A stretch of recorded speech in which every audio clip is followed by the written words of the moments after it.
Welcome to our deep dive on carbon dioxide removal. CDR. Right, CDR. And its impact on reaching the Paris Agreement's climate goals. You know, you shared a fascinating article with us from Nature Climate Change. Oh, yeah. And this is not your average climate change discussion. No. It really dives into this idea of CO2 storage duration. Yeah. Which is basically how long removed carbon stays out of the atmosphere. And why that matters so much more than people think. When it comes to actually hitting those targets. Yeah, exactly. So the article kicks off by talking about this whole net zero emissions idea, which has become super popular. Yeah. It's basically about balancing out any remaining CO2 emissions by removing an equal amount from the atmosphere. Yeah. On the surface, it sounds pretty simple. Right. Emit a ton of CO2, remove a ton, and we're back to square one. Exactly. But as with many things in climate science, the details get a little bit complicated. Okay, so go into that a little bit. So the IPCC, which is the big authority on climate science, requires removed CO2 to be stored durably. Right. The problem is, durable is kind of open to interpretation. Yeah. Some people say decades, some people say millennia. So that's where the problem comes in. Yeah. Right? Yeah. The article uses a climate model to simulate what happens if we rely on CDR with different storage durations. Right. And the results are kind of alarming. Yeah. So imagine coastlines, disappearing, right. Extreme weather events becoming even more frequent, yeah. Entire ecosystems collapsing. Oh, wow. That's the kind of stuff we're talking about with even just a small seeming temperature increase. Yeah. And that's what this research is getting at. Right.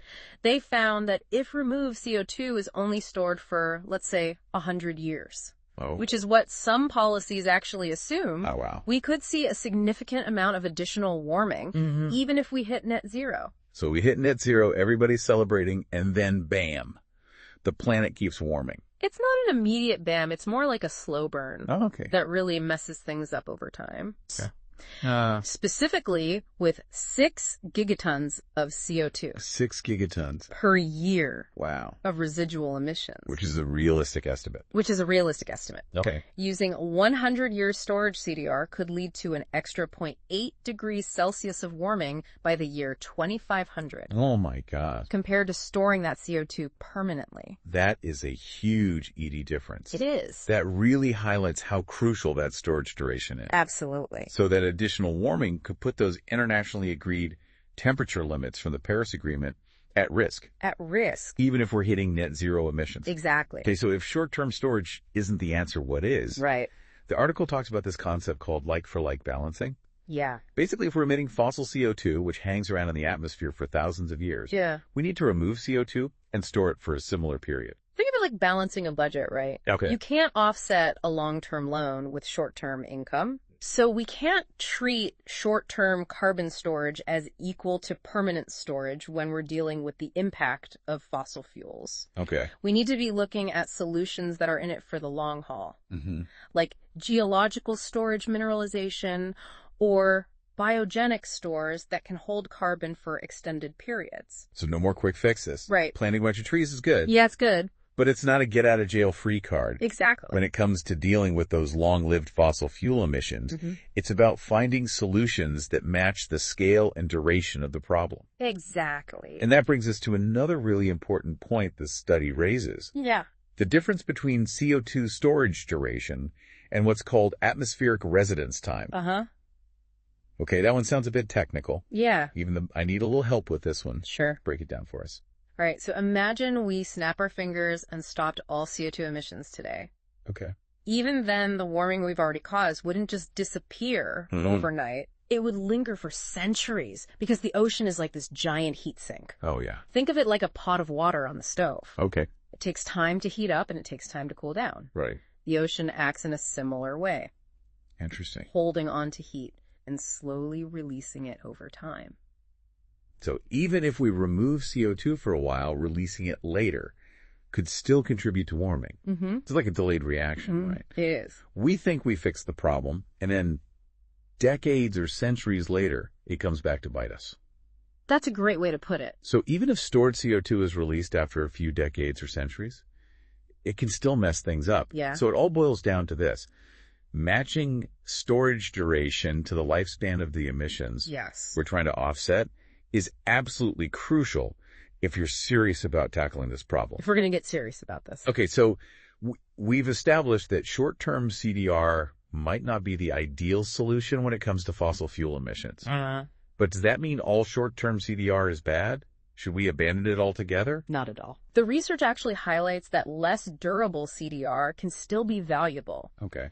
Think of things like lowering peak temperatures or balancing out shorter-lived greenhouse gases like methane. Right. It's just we shouldn't be using short-term CDR to claim net zero for those long-lived emissions from fossil fuels. So it's all about using the right tool for the right job. Exactly. We need to be a lot more nuanced in how we think about CDR. Yeah. And acknowledge that different methods serve different purposes. It's not a one-size-fits-all solution. Right. And it's definitely not as simple as some people might make it out to be. Definitely not. This deep dive is really making me rethink the whole net zero concept. Yeah. It's not just about balancing the scales. It's about ensuring that balance holds for the long haul. The long game. And it makes you realize that there's so much more to learn and understand about this. There is. It's a complex issue for sure. It is. But understanding the long-term consequences of our choices is essential if we're serious about creating a sustainable future. This has been incredibly eye-opening. Yeah. And you know what? It's got me thinking. How do you prioritize different types of CDR? Is it a matter of technology policy or something else entirely? That's a great question. Let us know what stands out to you, because this conversation has definitely left me wanting to explore this further. Yeah, me too. What do you think? It's a tough one. It really is a multifaceted question.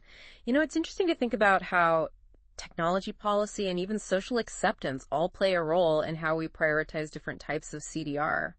You know, reading this research felt like a paradigm shift in how we think about tackling climate change. For so long, it's been all about reducing emissions, which is still crucial, of course. But this article makes it clear that we need to get serious about carbon removal, too. Yeah. And not just any removal, but removal that locks that CO2 away for the long haul. It's a crucial shift. We've spent years focused on renewables, energy efficiency, stopping deforestation, all essential stuff. But this research shows we need to go beyond just preventing future emissions. We've already emitted so much CO2 that it's like we're playing catch-up, trying to clean up a mess we've already made. It's like we hit the brakes on emissions, but the car is still rolling because of the momentum we've built up. Exactly. And that's where durable CDR comes in. It's not just about stopping the car. It's about putting it in reverse to get back to where we need to be. That's such a great analogy, and it makes you realize we need a whole toolbox of CDR approaches, just like you'd need different tools to fix different parts of a car. Right. And we need to pick the right tool for the job.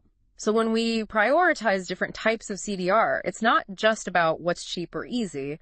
We need to consider how long the storage lasts, what other benefits it brings, and even what risks might come with it. Right. It's a complex equation, but one we need to solve. It's like building a climate-resilient portfolio. You need those long-term stable investments, but also some short-term flexible options for those unexpected bumps in the road. Exactly. And just like a financial portfolio needs rebalancing as markets change, our approach to CDR needs to be dynamic too. As technology advances, science evolves, and even social priorities shift, we need to be ready to adapt. This research is really making me think about the long game. Yeah. You know, it's not just about what we do today, but about the kind of world we're leaving for generations to come. And that brings us to another point the article makes that often gets lost in the conversation about climate change and net zero targets. Okay. It's the difference between stabilizing CO2 concentrations and actually stabilizing global temperatures. A lot of people assume they're the same thing, but that's not quite right. You're right. I've always struggled with that. If we're reducing CO2 in the atmosphere, shouldn't temperatures stabilize too? It makes sense, but the Earth's climate system is more complex than that. Reducing CO2 is essential to limit further warming, but because of that ocean heat sink we talked about, temperatures won't stabilize immediately. Even if we stopped all emissions today, the planet would keep warming for decades or even centuries as the ocean releases the heat it's already absorbed. So it's like the Earth has a delayed reaction to our actions. We might not feel the full effects of what we do today for quite some time. Precisely. That's why achieving net zero isn't the finish line. It's a milestone on a much longer journey towards a stable climate. And the longer we wait to reduce emissions and scale up durable CDR, the more warming we lock in, making it that much harder to stay within those Paris Agreement limits. It is. It's a race against time, and we need to pick up the pace. Absolutely. We're already seeing the impacts of climate change all around us, and they're only going to get worse with every degree of warming. The sooner we act, the more options we have and the better chance we have of securing a livable future for everyone. This really puts things into perspective. We're talking about timescales that extend far beyond our own lifetimes, and the decisions we make today will have ripple effects for generations to come. It's a daunting responsibility, but also an incredible opportunity to shape a better future. It's a challenge that demands innovation, collaboration, and a long-term vision. And it starts with understanding the science, acknowledging the complexity of the problem, and being honest about the trade-offs involved in different solutions. This deep dive has definitely given us a lot to chew on, and it raises even more questions about how we navigate this whole landscape of carbon removal and climate action. What do you think is the most pressing question we should be asking ourselves right now? For me, it boils down to this. How do we create a framework for evaluating and prioritizing different CDR approaches? One that looks beyond just costs and feasibility to consider their long-term storage potential, their co-benefits, their potential risks, and how they align with broader societal values. Wow, that's a big one. It's a question that goes way beyond science and technology, touching on ethics, economics, and even political philosophy. It's about defining the kind of future we want and figuring out how to balance all these competing priorities and values as we move towards it. Exactly, and it's a conversation we need to have together as a global community. The choices we make today will have huge consequences, so we need to make sure they're informed, deliberate, and rooted in a shared understanding of the challenges and opportunities ahead. This deep dive has been incredibly insightful. It's made me realize that achieving a sustainable climate future isn't just about finding the right technical solutions. It's about having those tough conversations, recognizing the complexity of the problem, and working together to create a path forward. Couldn't agree more. There's no silver bullet, no magic fix for the climate crisis. It's about weaving together a tapestry of solutions, each playing its part in mitigating climate change and creating a livable planet for generations to come. I love that image of a tapestry. It speaks to the interconnectedness of all these different approaches and how they need to work together to create a whole that's stronger than the sum of its parts. It's also a reminder that climate action isn't just about science and technology. It's about social change, cultural shifts, and a fundamental rethinking of our relationship with the natural world. This conversation has been so inspiring. It's left me feeling hopeful that we can actually rise to this challenge and create a better future for ourselves and for generations to come. It's been a pleasure exploring these ideas with you, and I'm excited to see how this research and the conversations it sparks will shape the future of climate action. Before we wrap up, I want to go back to something you mentioned earlier. Creating a framework for evaluating and prioritizing different CDR approaches. It's a huge undertaking, and it's clear that we need input from a wide range of perspectives to get it right. How do you think we can foster a more inclusive and participatory approach to shaping this framework? We need to break out of the academic bubble and engage with a much wider audience. Policymakers, industry leaders, community organizers, individuals from all walks of life. Everyone needs to have a seat at the table. It's about democratizing the conversation around climate action and making sure those most affected by climate change have a voice in shaping the solutions. Absolutely. We need to create spaces for dialogue where diverse perspectives can be shared, debated, and ultimately integrated into a shared vision for a climate-resilient future. That could involve public forums, citizen science initiatives, online platforms, even artistic expressions that bring the complexities of climate change to life in ways that resonate with a broader audience. It's about making climate action accessible, relatable, and empowering, inviting everyone to participate in creating the future we want. Exactly. And it's about recognizing that the best solutions often come from unexpected places. The ingenuity of local communities, the creativity of artists, the passion of young activists.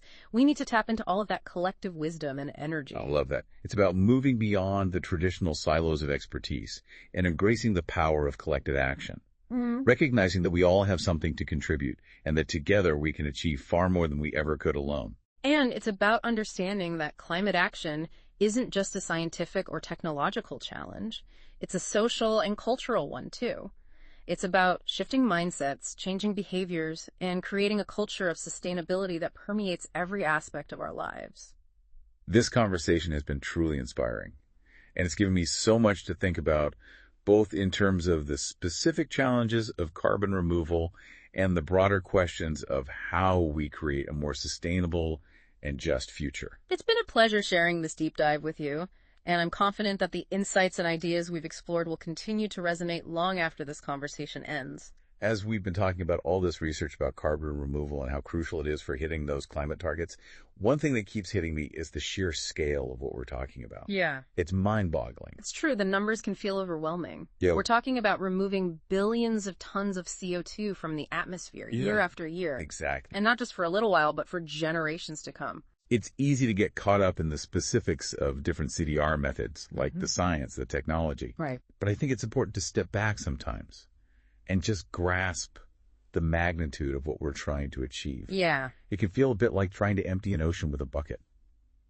You know? That's a great way to put it. It highlights the fact that this isn't just about finding a few clever technological fixes. Right. It's about transforming entire systems, the way we produce and consume energy, how we design our cities, our relationship with the natural world. It makes you realize that climate action goes way beyond just science and technology. Absolutely. It's about economics, Yeah. politics, social justice. Yeah. It touches every aspect of our lives. It's about recognizing that climate change isn't just an environmental issue. It's an issue of human well-being, equity, and creating a future where everyone has the opportunity to thrive. This deep dive has really opened my eyes to the scale and complexity of the challenge, but it's also made me appreciate the incredible potential of durable carbon removal to help us restore balance to the planet. It's like we're standing at the edge of a new frontier with a chance to reshape the world for the better.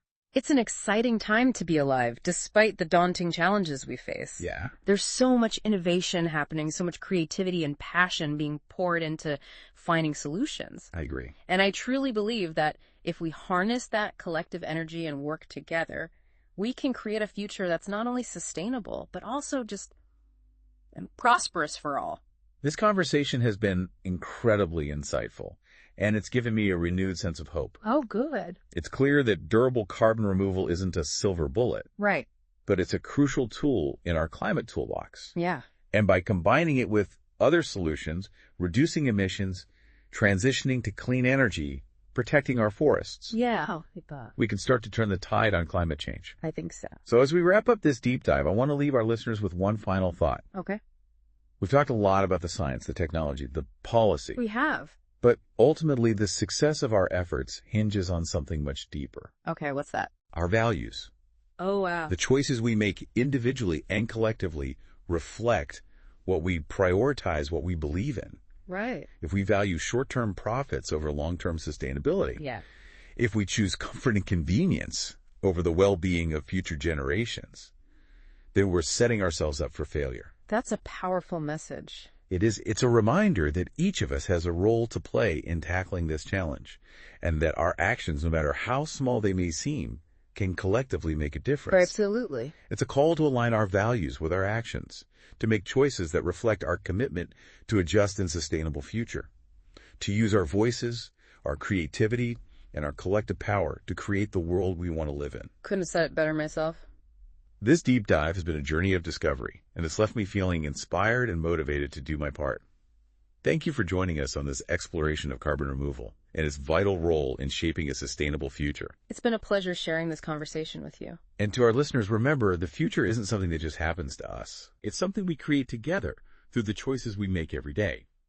So we'll leave you with this question to ponder. What values will guide your actions as we navigate this critical moment in human history? Keep exploring, keep questioning, and keep pushing for a better world. Until next time, stay curious.